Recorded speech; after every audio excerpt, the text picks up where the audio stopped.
Hi again. So I'm back with my June TBR, and if you didn't watch my May wrap-up video, I had surgery in the middle of May, and I have one of those boots on my foot, and it's very painful to walk still, so I am not getting around very well. So there's a book here that I wanted to show you that I can't because it's in the other room, and honestly I just don't have it in me to go there right now. So the first book that I'm going to read in June, I've already started, and that is Intensity by Dean Koontz, which is my first, I think, actual book that physical book that I'm reading by him. And I'm really enjoying it. I did try to listen to a book by him, and I couldn't get into it, didn't really care about the ending, and I honestly don't even remember the title.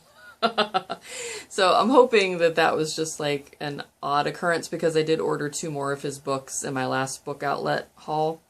So I'm reading Intensity by Dean Koontz first, and then I got a couple, and that's from the library, and I did get a couple of other books from the library to read, and the next one is Extremely Loud and Incredibly Close by Jonathan, I don't know how to say his name, but there you go. And this book I'm kind of excited about just because of what it's about, and there's some illustrations in here that I just think we're going to add to the,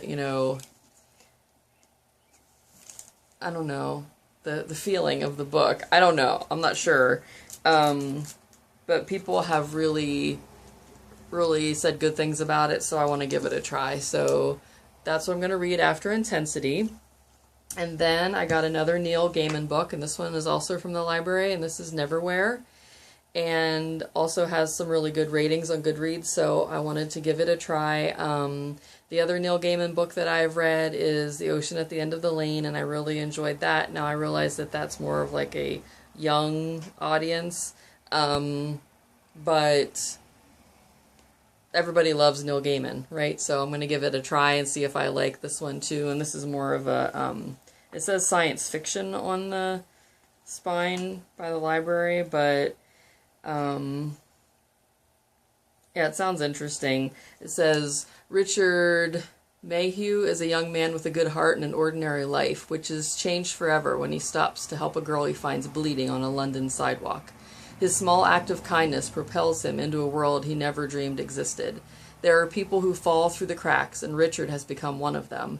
And he must learn to survive in this city of shadows and darkness, monsters and saints, murderers and angels, if he is ever to return to the London that he knew. A fantastic story that is both the stuff of dreams and nightmares. Neil Gaiman's first solo novel has become a touchstone of urban fantasy and a perennial favorite of readers everywhere. And Stephen King says Gaiman is, simply put, a treasure house of story, and we are lucky to have him. So, yeah, so I'm going to read that one. And then I thought I would pick a book from my TBR jar. I know, I don't even know who started this, but I think this is a great idea. And I'm a scrapbooker, so all of my little pieces of paper are from scraps from scrapbooking paper. So I'm going to shake it up, and what I'm going to do, because I have a really difficult time picking books, I'm going to pick 2 out of the jar, and then I'm going to choose between the 2, because based on the books that I'm reading right now, I don't want to have something that's too similar. So there's the first one.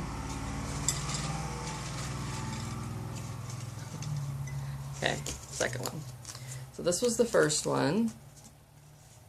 And this is Whiteout by Ken Follett?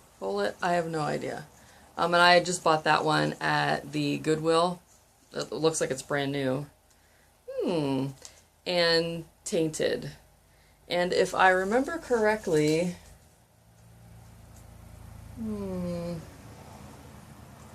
I think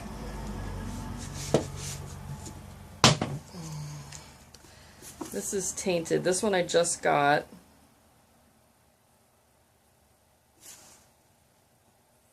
And I think I might go with this one.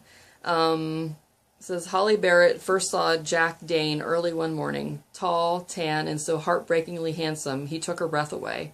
He also seemed like the last person to disrupt her quiet, uneventful days with her sensitive daughter, Katie. But the charming, enigmatic Englishman has blown into her small Cape Cod town like a brisk summer wind off the bay. He sweeps Holly off her feet and is soon touching the lives of everyone she deeply cares about. But is Jack the considerate, concerned gentleman he appears to be, or is there a very different creature lurking below the surface? Has a monster entered her life? And how far will Holly have to go to save the person she loves more than anyone else in the world? Yeah, I'm going to go with this one. It sounds like it would be good for the summer. It takes place in a Cape Cod town, near the water. Looks like there's water right outside the window. So yeah, I'm going to give that one a try. And I'm going to put white out, which is sort of like a wintry book. Like the cover is all white, like with snow. And I don't really want to read that in June. So that is my June TBR. Thank you so much for watching, and I hope everybody is having a great warm season so far. So talk to you soon. Bye.